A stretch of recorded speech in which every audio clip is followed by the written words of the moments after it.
Bonjour et bienvenue sur la chaîne YouTube de Prévol Parapente. Aujourd'hui, on continue dans notre série Gestion de la sécurité et on va parler plus précisément de l'acte moteur. Donc ça, c'est des aspects purement techniques. Donc les compétences qu'on a, c'est savoir stabiliser une voile. Donc ça, c'est juste du pilotage en principe pour le niveau bleu. Savoir tourner dans le thermique. Donc là, on s'adresse sur des compétences niveau bleu. Donc tourner dans le thermique, là, on n'est pas sur quand tourner dans le thermique, mais c'est comment tourner dans le thermique, comment arriver à faire tourner correctement la voile. Savoir faire secours. On va faire un petit point aussi sur savoir choisir son matériel et puis savoir communiquer, c'est-à-dire savoir parler en radio pour donner des informations pendant le vol. Donc agir sur la radio.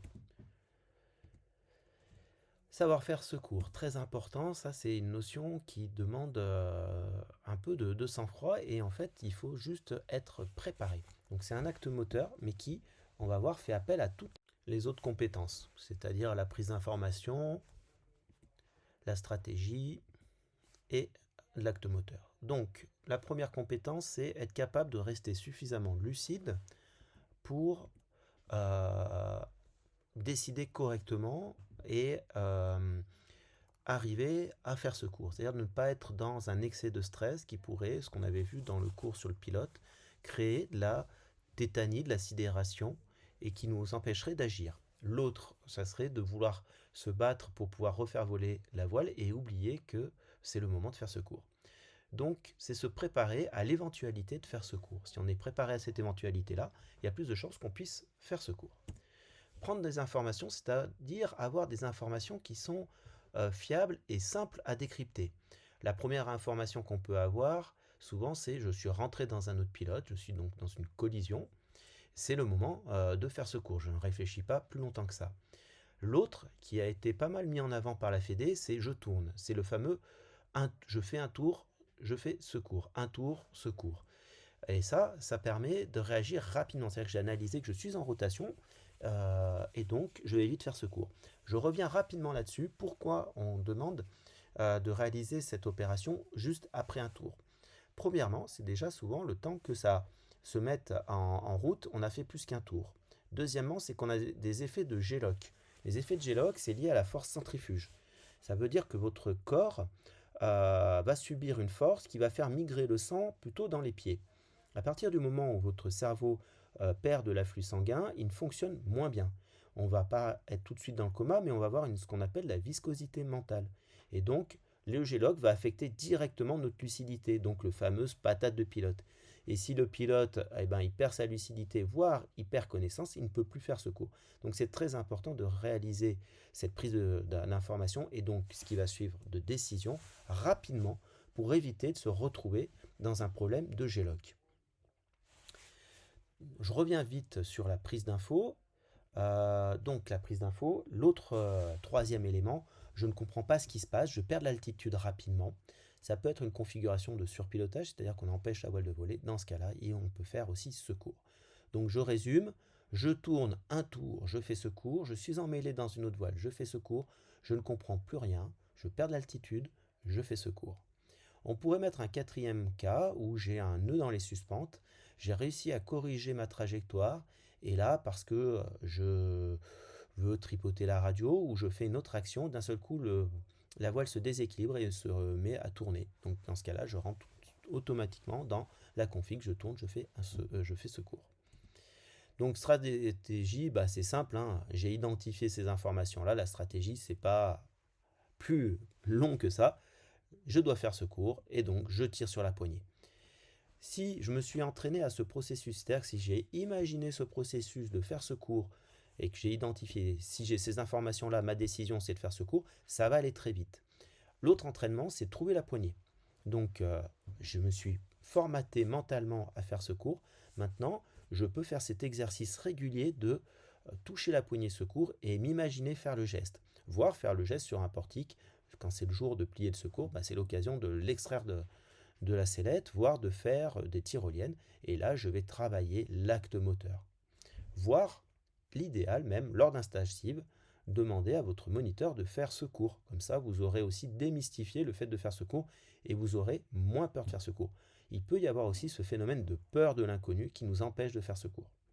Donc si vous l'avez fait, vous n'avez plus cet inconnu et vous ferez beaucoup plus facilement ce cours. Donc à force de répéter, d'imaginer cette possibilité-là, vous allez rentrer dans les automatismes et donc votre prise de décision va être beaucoup plus rapide et beaucoup plus efficace. Et donc vous deviendrez plus performant. Maintenant, on va parler de la voile trop exigeante pour progresser. En règle générale, on a envie de changer de voile parce qu'on a envie de se faire plaisir et puis on a envie de voler de façon plus performante. Attention, quand on va changer de voile, il faut savoir que ça va générer du stress. Donc déjà, en matière de capacité de pilotage, ce stress va diminuer nos compétences. Okay, si en plus on est concentré sur notre pilotage, on va laisser moins de place pour l'analyse, donc la prise d'information. Je vais être donc moins sensible à ce qui se passe autour de moi. Je vais avoir du mal à décider parce que je vais être accaparé en grande partie par l'acte moteur, parce que je vais être concentré sur mon pilotage. Donc changer de voile, c'est vraiment intéressant à partir du moment où on a tout automatisé. C'est-à-dire qu'on a automatisé les prises d'information, les prises de décision, l'acte moteur, on est déjà sur des automatismes avec la voile précédente. Et là, ok, on va changer de voile. L'autre facteur qui va nous faire changer de voile, c'est aussi parce que on est très à l'aise. Donc notre mental, il n'est pas tout petit comme ça. C'est-à-dire qu'on est très à l'aise et que pour être à l'aise, on a une pratique régulière. Une voile A, on peut voler de façon moins de 10 heures sans souci.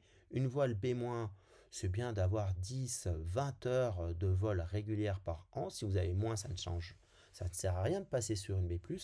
Si vous volez 30 à 40 heures et que vous avez des envies de travailler la glisse sur votre voile et de commencer à faire des vraies transitions, donc traverser une vallée, là, en ce cas-là, ça vaut le coup de passer sur une B+, pour 30 à 40 heures, sachant que vous avez déjà une A et une B-. Et si vous passez au-delà, donc des C et des D, il faut voler en moyenne une centaine d'heures par an. Voilà pourquoi il est intéressant de prendre son temps pour progresser, parce que progresser, c'est pas que progresser d'un point de vue pilotage, c'est progresser en termes de notre mental, être capable de rester vaillant, lucide sur un temps de vol long, donc gérer cet aspect-là, être capable de prendre les bonnes informations, parce que si vous ne prenez pas les bonnes informations, vous avez beau avoir une voile très performante, vous ne prendrez pas du coup les bonnes décisions, vous n'irez pas au bon endroit, vous ne trouverez pas le thermique. Donc ça demande, pour être compétent en parapente, d'être équilibré en termes d'attention, d'être capable à la fois de piloter, de prendre des informations et de décider sereinement. Donc maintenant, comment avec le 4x3 évaluer où on en est? La veille, on vérifie son matos, donc on revient sur le fameux tableau, on vérifie le bon fonctionnement de son matériel, est-ce que j'ai chargé, est-ce que j'ai pris les bons vêtements, est-ce que j'ai pris un peu d'eau, de quoi m'alimenter. Sur le site, on vérifie de rien avoir oublié. Si vous avez oublié un vario, on passe en orange, c'est pas grave, mais c'est quand même un signe. Parfois, on a oublié du matos. C'est en règle générale que notre mental, il n'est pas au top. C'est qu'on est un petit peu préoccupé, un peu stressé, et que du coup, on n'a pas été suffisamment vigilant sur la préparation de notre matériel. Et pendant le vol, par exemple, si votre radio tombe en panne, et dans ce cas-là, ça veut dire qu'on passe peut-être en orange. Voilà, là sur ce document-là, vous avez un petit peu ces éléments-là. Et après, vous verrez dans la prise de décision de est-ce que je continue ou pas, dans le dernier diapositive, vous pourrez cumuler. Si vous avez qu'un voyant orange, pas de souci, mais si vous en cumulez plusieurs, attention, il va falloir peut-être changer votre plan. Communication radio, on en a parlé. Donc c'est très important d'être capable de parler en toutes circonstances. Donc le micro déporté, il est très intéressant, il est fiable. Par contre, le micro intégré au casque, il est ultra performant. C'est vrai que c'est très facile de parler, on a un bouton déclenchement à la main, on nous entend bien, mais ça demande un petit peu d'être soigné parce qu'il y a les fils, on a vite fait de les arracher, donc ça demande d'être un peu précautionneux. Ça arrive quand on ne l'est pas, que cet élément soit vite abîmé. Et donc ça coûte un peu cher. Et donc voyez-vous, si vous êtes précautionneux, n'hésitez pas à investir là-dedans. Par contre, si vous aimez bien du matériel simple, facile à mettre en œuvre, plutôt cherchez un micro déporté.